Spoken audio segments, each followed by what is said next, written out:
Olá! Sejam bem-vindos mais uma vez ao nosso canal. Eu sou Roberto Rosa e o canal Conte Comigo.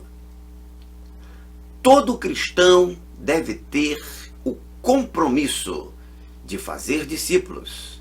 Jesus disse, portanto, ide e fazei discípulos de todas as nações. Vamos conversar um pouco sobre este assunto neste vídeo. Vem comigo!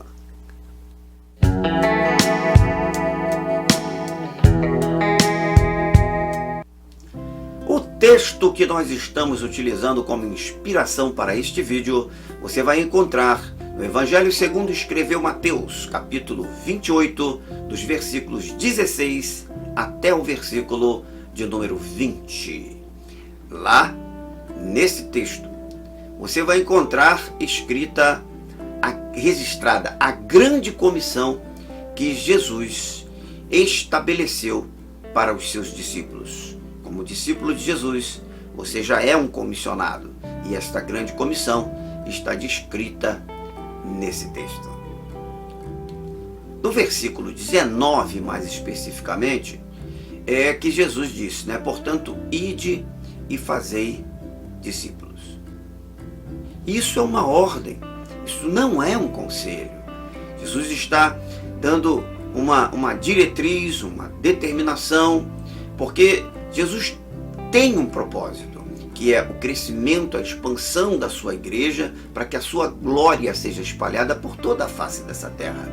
Esse é o propósito de Jesus, e para isso é necessário que os seus discípulos façam aquilo que ele fez e ensinou aos discípulos a fazer também, fazer discípulos. Então, querido, hoje eu quero dizer para você que você não foi chamado para ser crente, você não foi chamado para ser um frequentador de igreja, você não foi chamado para ser um religioso, você não foi chamado para ser simplesmente alguém que vai somar e fazer número numa agremiação religiosa. Não. O propósito, a ordem objetiva que Jesus deixou para os seus discípulos é que nós façamos discípulos. Este é o grande compromisso que todo cristão precisa ter na sua vida como seu ministério principal, porque foi assim com Jesus também. Jesus fez 12 discípulos, dedicou a sua vida com intensidade a esses discípulos e depois, quando ele foi alçado ao céu, Jesus então deixa esta diretriz para todos os seus discípulos. Nós, como discípulos de Jesus, recebemos esta comissão. Portanto, devemos todos nós, sem exceção, fazer discípulos. Você, como cristão, você tem feito discípulo como Jesus ordenou? Para que a gente possa refletir nesse pensamento, aprofundando um pouco mais, fazendo uma autoavaliação e até mesmo nos direcionando como tem sido nossa vida agora, o que foi nossa vida antes, como é a sua vida agora e o que você tem projetado para o futuro, do que será a sua vida ao longo desse tempo. Bom, então eu quero deixar aqui algumas perguntinhas, 4 perguntinhas para ajudar nessa reflexão. A primeira delas é, o que você faria se você soubesse que tem apenas 3 anos de vida? Sim, o que você faria se você soubesse que tem apenas 3 anos de vida? O que você começaria a fazer? Suas prioridades mudariam? E quarto, qual seria o enfoque principal da sua vida nesses próximos 3 anos? Você não sabe ainda? É que Jesus sabia. Jesus sabia o seu tempo. Jesus sabia quando chegaria esse tempo, qual era o momento dele começar a exercer o seu ministério. Jesus mesmo declara em João capítulo 2, no versículo 4, ele fala para sua mãe, ainda não chegou a minha hora. Como ele sabia que não chegou a minha hora, é porque ele sabia qual seria a hora de começar. Então Jesus sabia quando começaria a exercer efetivamente seu ministério, porque ele sabia também que este ministério teria ao fim no final de um determinado período. E ele sabia. Observe que em Mateus capítulo 28, ainda no versículo 18, Jesus diz que é-me dado todo o poder no céu e na terra. É-me dado todo o poder no céu e na terra.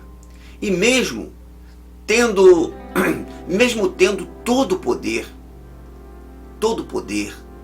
toda a autoridade, Jesus não fez. Jesus não construiu um templo, Jesus não abriu uma igreja, Jesus não fundou uma denominação, Jesus não fundou uma instituição ou organização qualquer, Jesus não escreveu um livro, nem sequer uma apostila Jesus escreveu. Jesus não teve um emprego, nem procurou ganhar dinheiro para ficar rico. Jesus não procurou fazer nada disso. Jesus não se casou, nem teve filhos. Jesus não se identificou com nenhum movimento religioso do seu tempo. E Jesus não se preocupou, nem se interessou pela política do dia. Veja bem que todas essas coisas aqui, nenhuma delas são proibidas, nenhuma delas são pecados, e eu diria talvez até que algumas delas você nem deve procurar fazer. Na verdade, você deve procurar fazer, por exemplo, escrever um livro, fazer uma apostila, ajudar no ministério, ajudar a transmitir conhecimento para outras pessoas, né? A construção do templo, onde as pessoas se reúnem para orar, isso tudo precisa ser feito. Eu quero dizer que Jesus não se preocupou com isso, porque ele tinha um propósito principal, e era isso que ele queria mostrar para a gente. Tudo isso que eu disse aqui nessa lista, ela pode ser importante, mas o principal, que foi onde Jesus ocupou o seu tempo, o seu ministério, foi em fazer discípulos. Em fazer discípulos. Com todo o poder, ele poderia ter feito tudo, mas ele deixou exclusivamente, o seu principal era fazer discípulos. Para a nossa meditação, vamos fazer uma pergunta para nós, para a nossa reflexão, para o nosso crescimento. Você é um discípulo de Jesus? Veja que no texto que nós citamos em Mateus capítulo 28, 19, Jesus nos envia para pregar o Evangelho, fazendo discípulos. Em outras palavras, ele está nos mandando imitá-lo. Imitar Jesus é fazer o que ele fez. Jesus fez discípulo. E aí vem a pergunta: você está fazendo discípulo também? Talvez você esteja se perguntando aí agora, por que discipular? Está falando tanto em discipular, eu vou colocar aqui algumas razões para que você entenda o porquê de a gente ter que fazer o discipulado com o novo crente. Veja bem, primeiro, pela necessidade de integração do novo crente à igreja, ao corpo. Numa igreja de 200 pessoas, ficaria muito difícil para esse novo crente chegar e interagir com essas 200 pessoas. Ele chega, ele não conhece ninguém, ele precisa de alguém que o represente, que o apresente para os demais irmãos e que assim processe a integração dele nesse corpo, tá? Isso é de fundamental importância. E eu estou citando uma igreja de 200. Imagina numa igreja de 1000, numa igreja com 2000, 2000 membros. Fica muito difícil. Você não vai se relacionar com esse povo todo, mas tem que ter um certo alcance no seu relacionamento, na amizade que você vai fazer ali dentro, né? Na comunhão que você vai manter no meio daquele corpo. Segundo, a necessidade de ensino. As pessoas, ela precisa ser ensinada, né? No vídeo anterior, no vídeo que eu postei anterior a esse, nós estávamos falando ali de 3 coisas que o crente ele deve fazer e 3 coisas que ele deve ter. Quem é que vai ensinar isso para o novo crente? Quem é que vai ensinar aquilo para o novo crente? Você teve sorte de assistir o meu vídeo anterior, aprendeu, então você pode dizer que já está passando experimentando do discipulado através do meu vídeo, mas não é o discipulado efetivo. Então precisa de alguém que esteja do lado da pessoa para poder passar ensinamentos. Ensinamento da palavra, ensinamento da vida cristã, para que ela tenha o crescimento cristão. Em terceiro lugar, para que ela tenha também o amparo espiritual. ela possa ter um acompanhamento, alguém que acompanhe o seu desenvolvimento, o seu crescimento espiritual e que vá caminhando com ela no seu dia a dia. Tá? Isso é de fundamental importância. E por último, para encerrar, discipular, querido, é a prática do amor. Se você ama alguém, você zela por esse alguém, você quer cuidar desse alguém. E discipulado é isso. Discipulado é a prática do amor, é transmissão de vida e transmissão de vida de Cristo.